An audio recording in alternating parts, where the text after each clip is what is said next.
Good morning.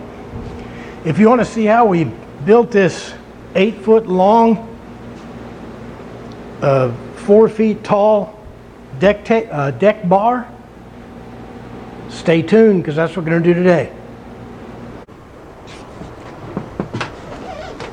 Welcome to Memphis Monday 290. What happened is in Memphis on 11 October, just 3 weeks ago, we built a deck bar for a friend of mine.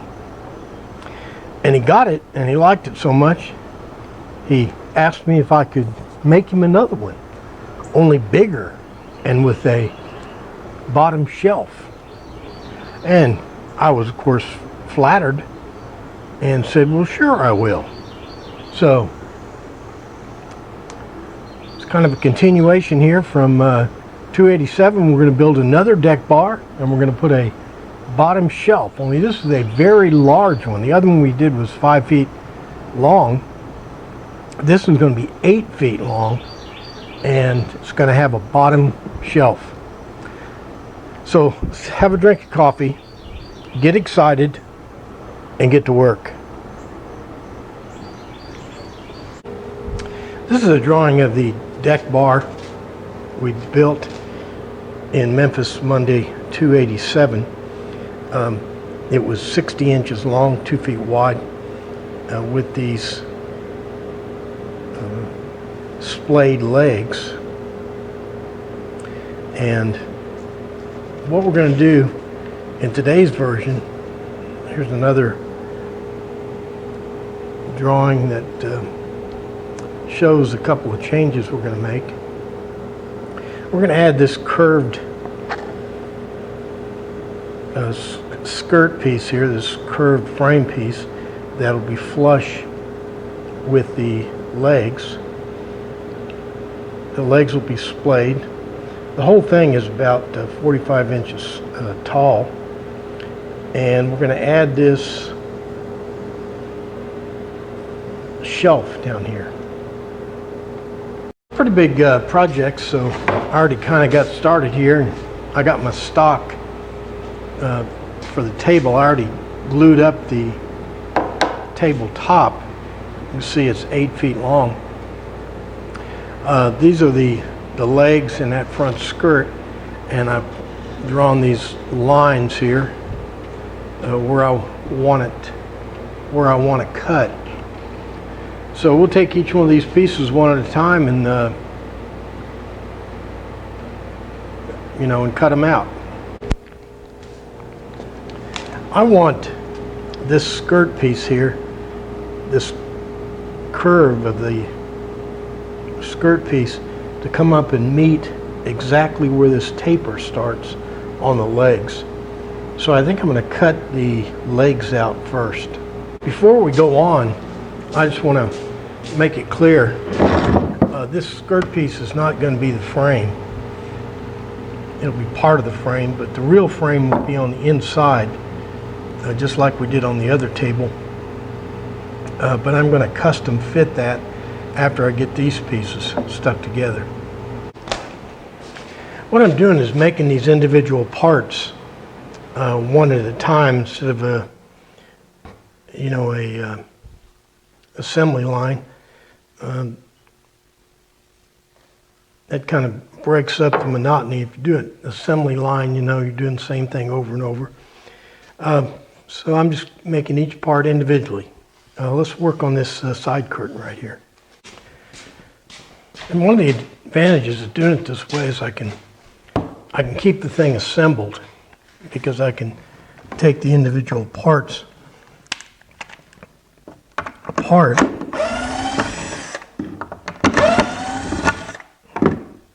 and keep everything assembled. Again, this thing we got to cut out that radius, and we have to put some pocket holes down here. I put the pocket holes in before I put the radius, because the radius may get in the way.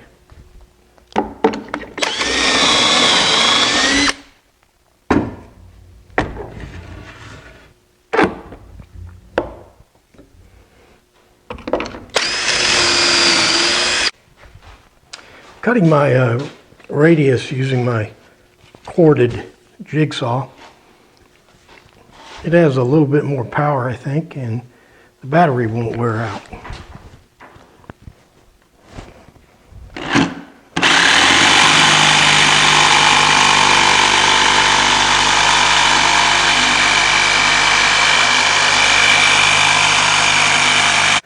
And before we run it through the router, I'll do a little sanding. This is 120 sandpaper.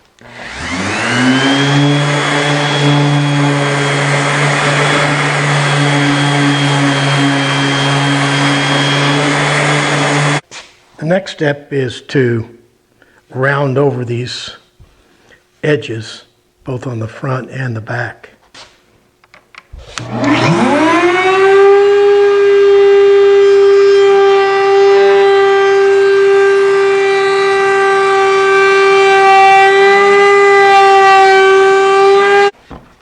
Now for the part I find kind of helpful.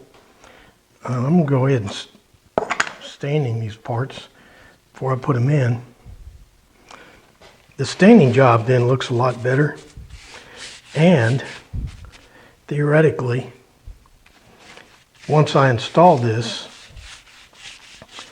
once it's on the table, I'm not going to have to uninstall it, because I'm going to custom fit the braces, the table frame. This piece here is mostly decorative.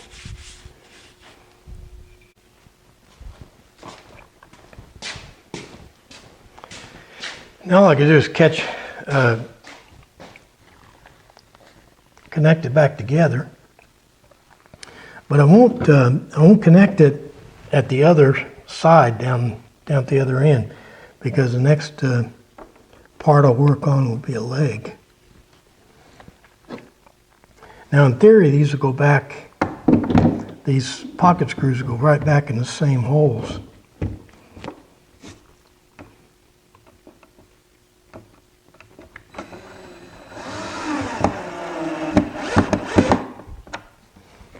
So I'm not going to put these pocket screws in over here because I want to be able to adjust this part after I get the other leg done. Well, so now I got about half the table roughed in. 2 legs on one side, or 2 sides actually. So now let's work on that leg right over there in the corner. I could use a tapering jig to do these legs, but I'm getting pretty good with this jigsaw. I guess you use it enough.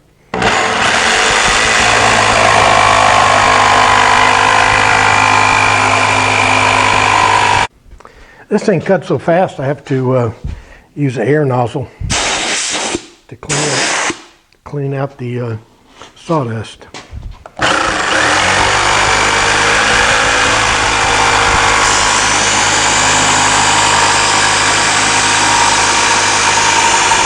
This whole table is made from 100% deck wood, so I'm not trying to make it real fancy or smooth, so I'm only taking it down to 120.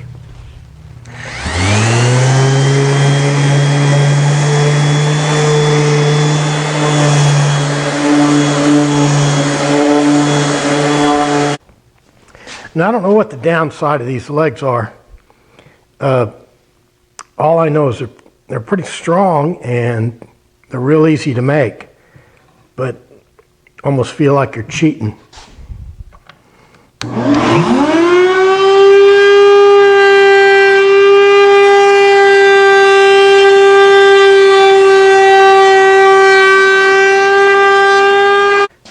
Speaking of cheating, this is another time when you feel like you're cheating, because I'll tell you what, staining this thing when it was assembled would be a nightmare, but staining it as you build it,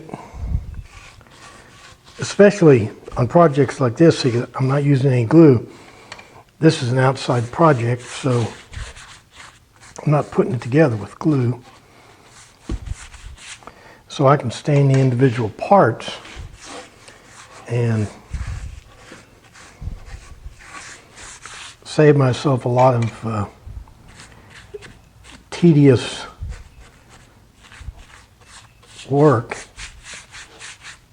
If this stains, hey, put it on, let it sit for 15 minutes, and then wipe it off.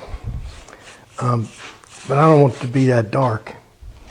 So I'm just, each part I'm putting it on, and as soon as I get it all on, I'm wiping it off. It's penetrating stain, red oak. So now I applied the stain, and I'm just going to wipe it off. I'll add some clean rags to my dirty rags.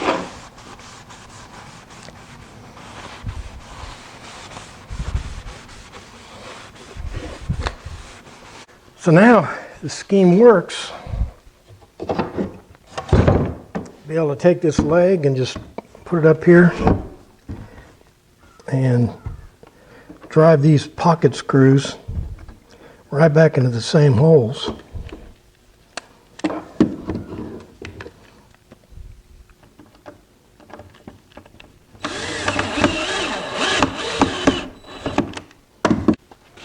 Well, I guess I've shown you how to do everything. I've shown you how to do the legs, the side frames there. I'll go ahead and do those last three parts we haven't done yet, and we'll be on a roll. I'm fitting the inner frame in place. I didn't go over this again because we did it in Memphis Monday 287. So if you need to see how this frame is made, check out 287. I'll go ahead and fit this inner frame in and stain it, and we'll install it. Since I built this thing, the frame, after I put the legs in, I can get this, I can custom build this inner frame and get the tolerances down to 0. Okay, I know it's been 11 or 12 minutes on this video, but let me tell you, we're going to build a shelf down here, and so stay tuned so you can see how we do that.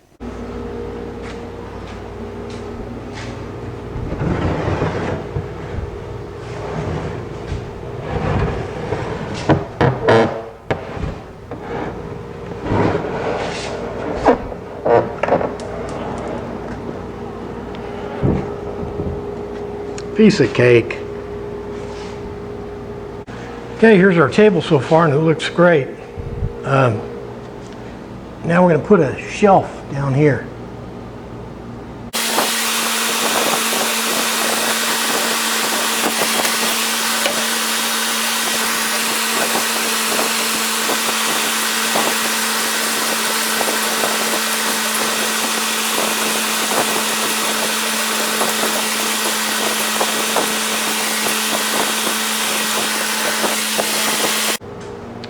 So here's a sketch of what I have in mind. We're going to put a long brace across here between the legs. And then we'll have these slats that go across here to make up the shelf. Now this slat, since these legs are slanted about 6 degrees, these slats will have this profile. This will be a 6 degree angle, and that will be level. That will be level. That will be plumb. And then I'll put a rabbet right in there.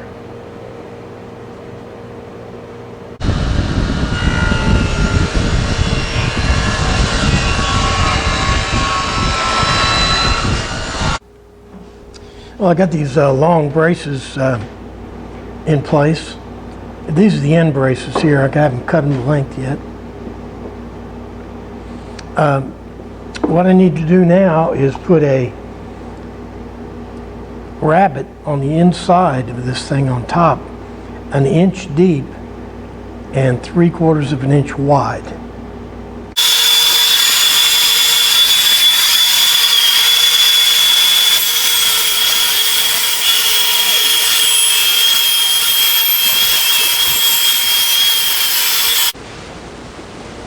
I'm attaching braces for the shelf down here that we just put the dado, the rabbet on. Attaching them with these 1/4 inch hot dip galvanized bolts. So we'll end up with a bolt at the top and a bolt here in the middle. And I think for this application, it'll work out fine.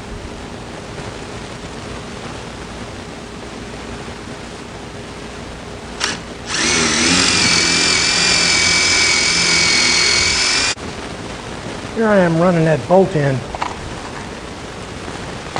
I've got to, you notice I have it spaced way over here. And that's because I got to have room to put the side brace in. I'll show you that side brace. Side brace goes in here like this. And it has to have enough room to fit in there. I'm going to go ahead and stain the frame, and then when I put the shelf slats in, look like this, I'll stain them one at a time as I put them in.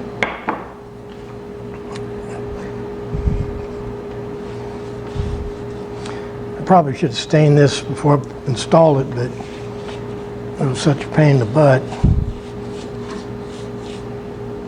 Because it had to be, I say it was a pain in the butt because everything is an angle down here. You know, these are cut at an angle, the legs are at an angle. Everything's at an angle, but the shelf has to be level. So, got that going for us, which is nice. Okay, what I've got here is I got a clamp, clamping these 4 slats together, and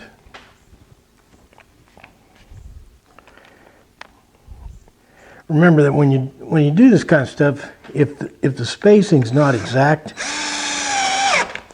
it's kind of important because you'll notice it. And somebody looking at it might not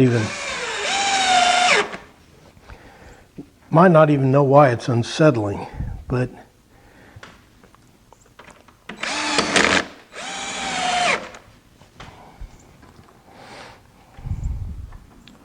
it's because the spacing's off.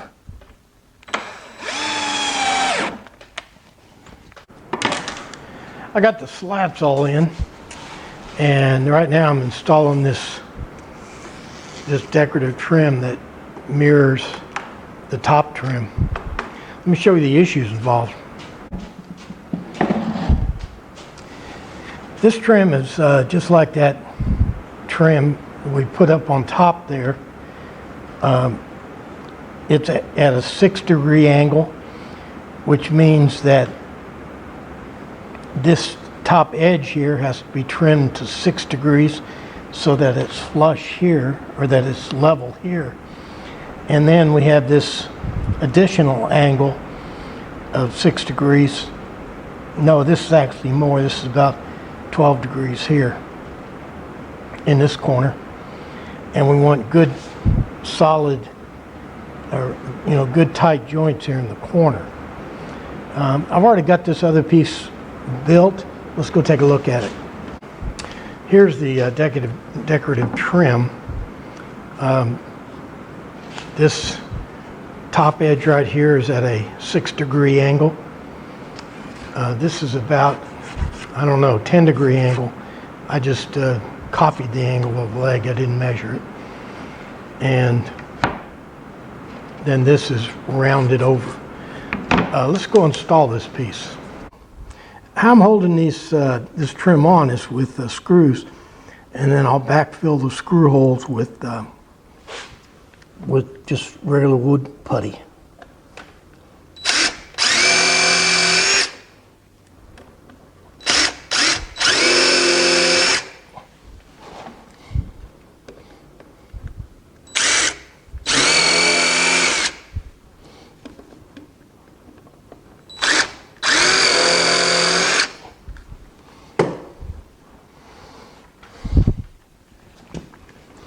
I'm driving these screws in way below the surface.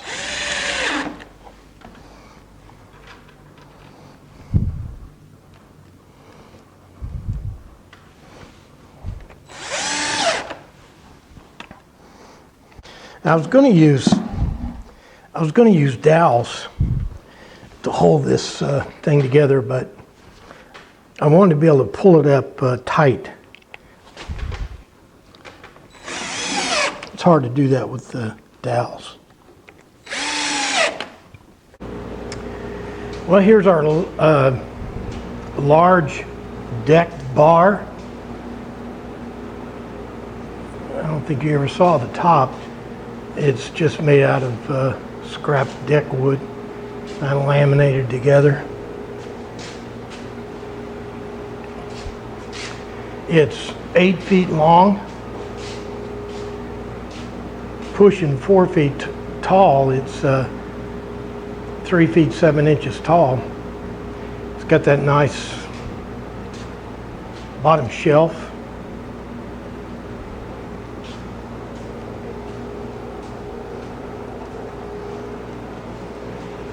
It's going to be an outside piece of furniture, so we made it out of deck wood. Very limited amount of glue because it's going to be in the weather. Well, that does it for another Memphis Monday. Memphis Monday 290, week 30. Boy, we sure had our hands full today. Not that this was a particularly technically difficult project, but it was just big. 8-foot long table. It's so heavy I can't even lift it. It's a deck bar, you guys. It's an outside piece of furniture, splayed angled legs. I'm real satisfied with the looks of it. I hope it works for him. Okay, like, favorite, share it, all the stuff you do on the internet. But most important, what is it? Make sure you're back here next week for another exciting Memphis Monday. Thanks for playing along.